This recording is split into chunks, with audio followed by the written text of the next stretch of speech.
जय माता रानी। आज नवरात्रि के दूसरे दिन आप सुनिए श्री दुर्गा सप्तशती पाठ अध्याय 2 एवं 3। अध्याय दूसरा, देवताओं के तेज से देवी का प्रादुर्भाव और महिषासुर की सेना का वध।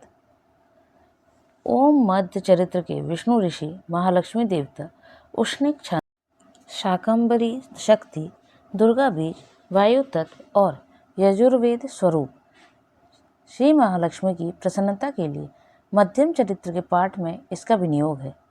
मैं कमल के आसन पर बैठी हुई प्रसन्न मुख वाली महिषासुर मर्दिनी भगवती महालक्ष्मी का भजन करती हूँ, जो अपने हाथों में अक्षत माला, फरसा, गदा, बाण, वज्र, पद्म, धनुष, कुंडिका, दंड, शक्ति, खड़ग, ढाल, शंख, घंटा, मधुपात, शूल या पास और चक्र धारण करते हैं।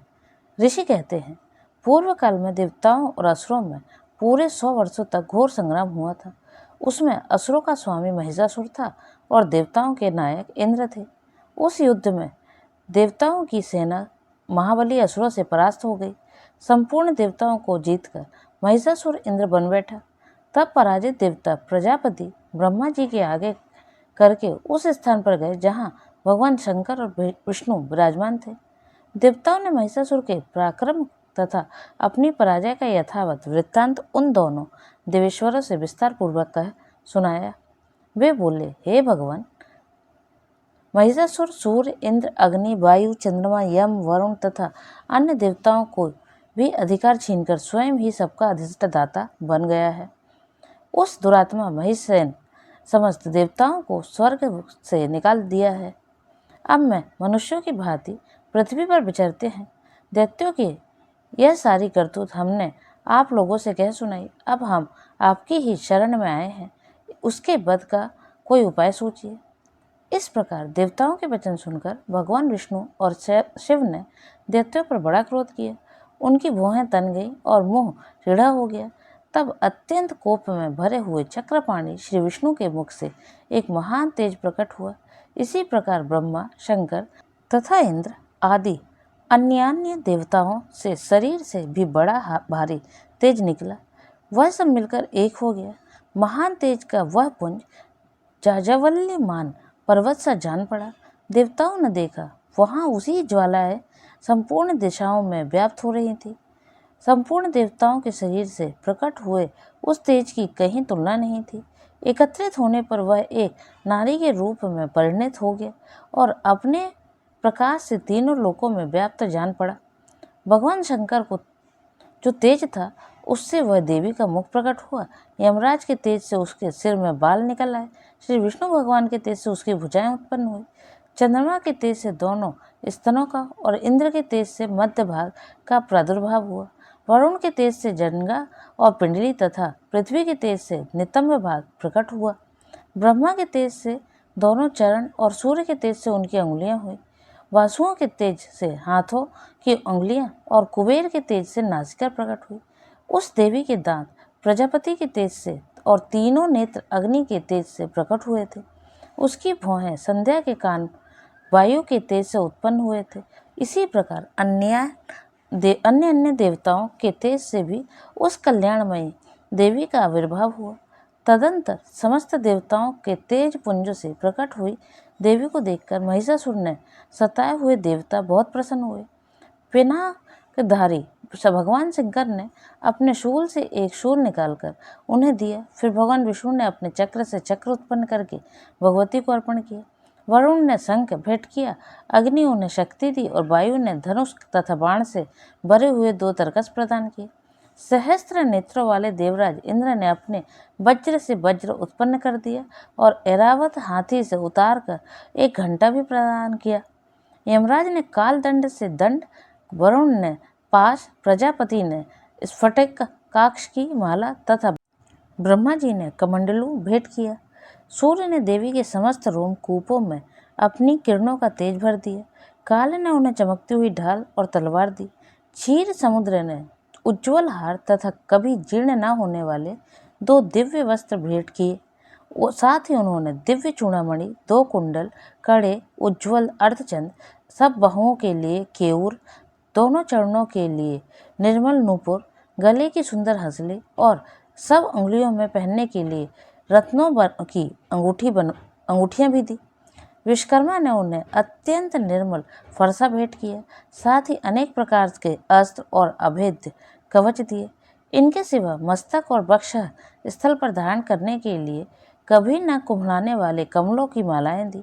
जलधि ने उन्हें सुंदर कमल का फूल भेंट किया। हिमालय ने सवारी के लिए सिंह तथा भांति भांति के रत्न समर्पित किए। धनाध्यक्ष कुबेर ने मधु से भरा पान पात्र दिया तथा संपूर्ण नागों के राजा शेष ने, जो इस पृथ्वी को धारण करते हैं, उन्हें बहुमूल्य मणियों से विभूषित नागाहार भेंट किया। इसी प्रकार अन्य देवताओं ने भी आभूषण और अस्त्र शस्त्र देकर देवी का सम्मान किया। तत्पश्चात उन्होंने बारंबार अट्टहास पूर्वक उच्च स्वर से गर्जना की। उनके भयंकर नाद से संपूर्ण आकाश गूंज उठा। देवी का वह अत्यंत उच्च स्वर से किया हुआ सहनाद कहीं समा न सका। आकाश उसके सामने लघु प्रतीत होने लगा। उसके बड़े जोर की प्रतिध्वनि हुई, जिससे संपूर्ण विश्व में हलचल मच गई और समुद्र कांप उठे। पृथ्वी डोलने लगी और समस्त पर्वत हिलने लगे। उस समय देवताओं ने अत्यंत प्रसन्नता के साथ सिंहवाहिनी भवानी से कहा, देवी तुम्हारी जय हो। साथ ही महर्षियों ने भक्ति भाव से विनम्र होकर उनका स्तवन किया। संपूर्ण त्रिलोकी को क्षोभग्रस्त देख दैत्यगण अपनी समस्त सेना को कवच आदि से सुसज्जित कर हाथों में हथियार ले सहसा उठकर खड़े हो गए। उस समय महिषासुर ने बड़े क्रोध में आकर कहा, आह, यह क्या हो रहा है। फिर वह संपूर्ण असुरों से घिरकर उस सिंहनाद की ओर लक्ष्य करके दौड़ा और आगे पहुंचकर उसने देवी को देखा, जो अपनी प्रभा से तीनों लोकों की प्रकाशित कर रही थी। उनके चरणों के भार से पृथ्वी दबी जा रही थी। माथे के मुकुट से आकाश में रेखा सी खिंच रही थी तथा वे अपनी धनुष की टंकार से सातों पातालों को क्षुब्ध किए देती थी। देवी अपनी हजारों भुजाओं से संपूर्ण दिशाओं को आच्छादित करके खड़ी थी। तदंतर उनके साथ दैत्यों का युद्ध छिड़ गया। नाना प्रकार के अस्त्र शस्त्रों के प्रहार से संपूर्ण दिशाएं उद्वासित होने लगी। त्रिक्षुर नामक महान असुर महिषासुर का सेनानायक था। वह देवी के साथ युद्ध करने लगा। अन्य दैत्यों की चतुरांगिनी सेना साथ लेकर चामर भी लड़ने लगे। 60,000 रथियों के साथ आकर उदग्र नामक महादैत्य ने लोहा लिया। 1 करोड़ रथियों के साथ लेकर महाहनु नामक दैत्य युद्ध करने लगा, जिसके रोए तलवार के समान तीखे थे। वह असीलोमा नाम का महादैत्य 5 करोड़ रथी सैनिकों सहित युद्ध में आ डटा।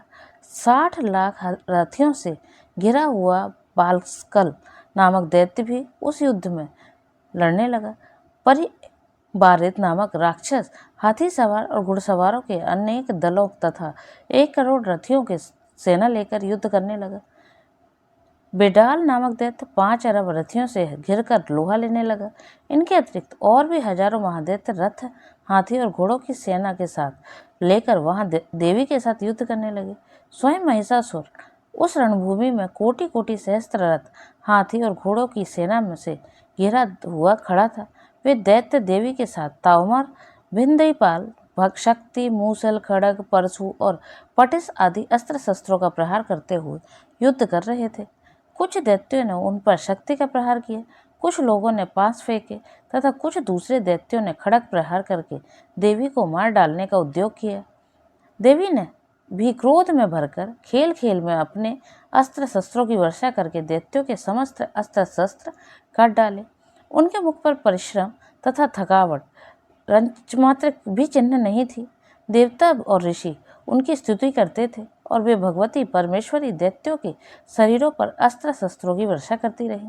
देवी का वाहन सिंह भी क्रोध में भरकर गर्दन के बालों को हिलाता हुआ असुरों की सेना में इस प्रकार विचरने लगा, मानो वनों में दावानल फैल रहा हो।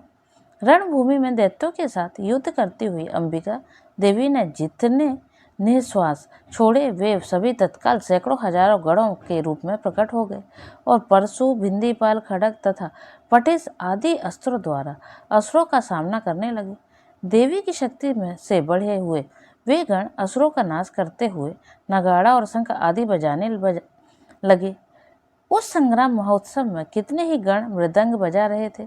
तदंतर देवी ने त्रिशूल से, गदा से, शक्ति की वर्षा से और खड्ग आदि से सैकड़ों महादैत्यों का संहार कर डाला। कितनों को घंटे के भयंकर नाद से मूर्छित कर मार गिराया। बहुतेरे दैत्यों को पासे से बांधकर धरती पर घसीटा। कितने ही दैत्य उनकी तीखी तलवार की मार से दो टुकड़े हो गए। कितने ही गदा की चोट से घायल हो धरती पर सो गए। कितने ही मूसल की मार से अत्यंत आहत होकर रक्त बमन करने लगे।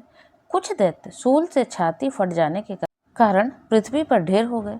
उस रणांगण में बाण समूहों की वृष्टि में कितने ही असुरों की कमर टूट गई।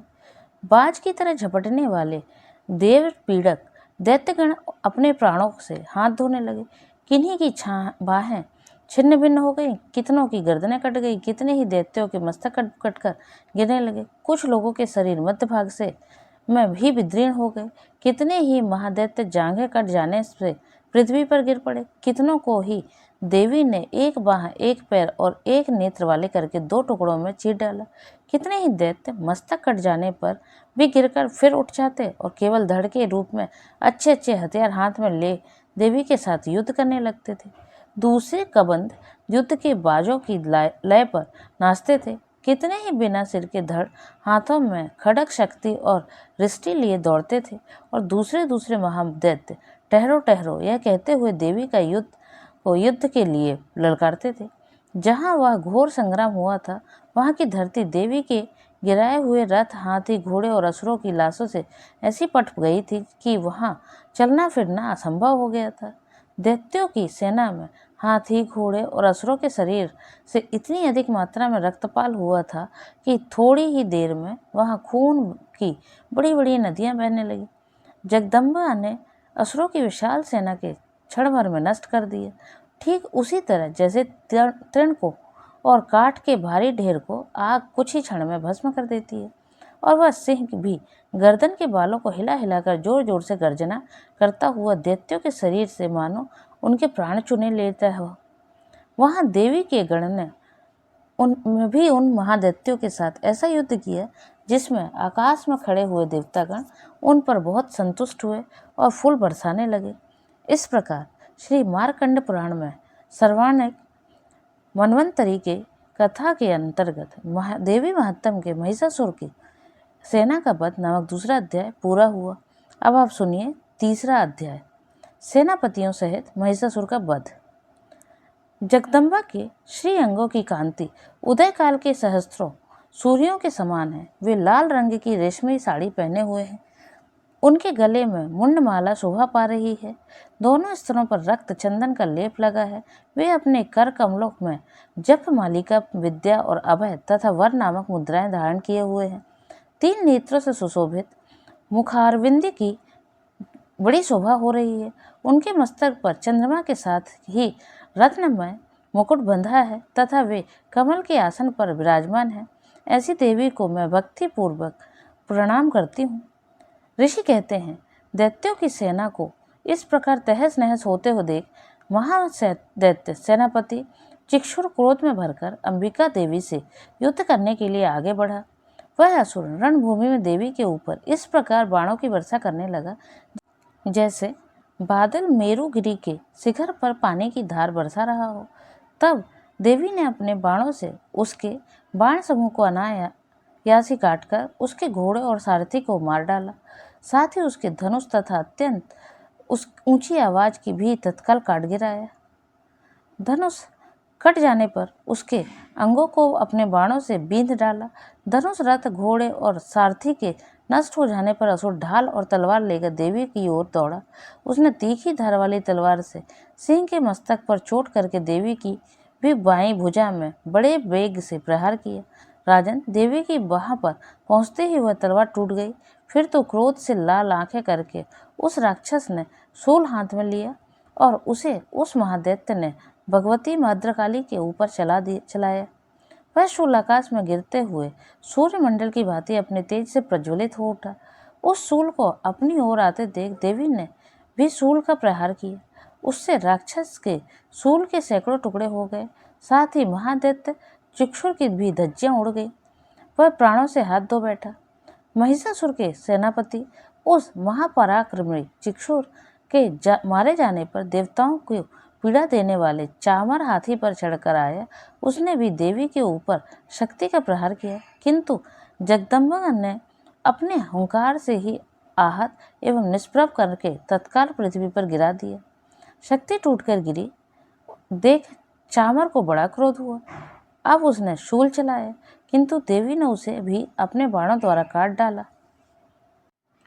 इतने में ही देवी का सिंह उछलकर हाथी के मस्तक पर चढ़ बैठा और उस दैत्य के साथ खूब जोर लगाकर बाहु युद्ध करने लगा। वे दोनों लड़ते लड़ते हाथी से पृथ्वी पर आ गए और अत्यंत क्रोध में भरकर एक दूसरे पर बड़े भयंकर प्रहार करते हुए लड़ने लगे। तदंतर सिंह बड़े वेग से आकाश की ओर उछला और उधर से गिरते समय उसने पंजों की मार से चामर का सिर धड़ से अलग कर दिया। इसी प्रकार उदक भी शिला और वृक्ष आदि की मार खाकर रणभूमि में देवी के हाथ से मारा गया और कराल भी दांतों, मुक्कों और थप्पड़ों की चोट से धराशायी हो गया। क्रोध में भरी हुई देवी ने गदा की चोट से उद्धृत का कछुमन निकाल डाला। भिंदीपाल से वास के लको तथा बाणों से ताम्र और अंधक को मौत के घाट उतार दिया। 3 नेत्रों वाली परमेश्वरी ने त्रिशूल से उग्रास, उग्रवीर और महाहनु नामक दैत्यों को मार डाला। तलवार की चोट से बिडाल के मस्तक को धड़ से काट गिराया। दुधर और दुर्मुख इन दोनों को अभी अपने बाणों से यमलोक भेज दिया। इस प्रकार अपनी सेना का संहार होता देख महिषासुर ने भैंसों का रूप धारण करके देवी के गणों को त्रास देना आरंभ किया। किन्हीं को थूथन से मारकर, किन्हीं को के ऊपर खुरों का प्रहार करके, किन्हीं को पूंछ से चोट पहुंचाकर, कुछ को सींगों से विदीर्ण करके, कुछ गणों को वेग से, किन्हीं को सिंहनाद से, कुछ को चक्कर देकर और कितनों को निःश्वास वायु के झोंके से धराशायी कर दिया। इस प्रकार गणों को सेना को गिराकर वह असुर महादेवी के सिंह को मारने के लिए झपटा। इससे जगदम्बा को बड़ा क्रोध हुआ। उधर महापराक्रमी महिषासुर की क्रोध में भरकर धरती को खुरों से खोदने लगा तथा अपने सींगों से ऊंचे ऊंचे पर्वतों को उठाकर फेंकने और गरजने लगा। उसने वेग से चक्कर देने के कारण पृथ्वी क्षुब्ध होकर फटने लगी। उसकी पूंछ से टकराकर समुद्र अब ओर से धरती को डुबोने लगा। हिलते हुए सींगों के आघात से विदीर्ण होकर बादलों के टुकड़े टुकड़े हो गए। उसके श्वास की प्रचंड वायु से के वेग से उड़े हुए सैकड़ों पर्वत आकाश से गिरने लगे। इस प्रकार क्रोध में भरे हुए उस महादैत्य को अपनी ओर आते थे चंडिका ने उसका वध करने के लिए महान क्रोध किया। उन्होंने 5 फेंककर उस महान असुर को बांध लिया। उस महासंग्राम में बंध जाने पर उसने भैंसे का रूप त्याग दिया और तत्काल सिंह के रूप में प्रवाह प्रकट हो गया। उस अवस्था में जगदम्बा ज्यों ही उसका मस्तक काटने के लिए उद्यत हुई, त्यों ही वह खड्गधारी पुरुष के रूप में दिखाई देने लगा। तब देवी ने तुरंत ही बाणों की वर्षा करके ढाल और तलवार के साथ उस पुरुष को भी बांध डाला। इतने में ही वह महान गजराज के रूप में परिणत हो गया तथा अपने सूंड से देवी के विशाल सिंह को खींचने और गरजने लगा।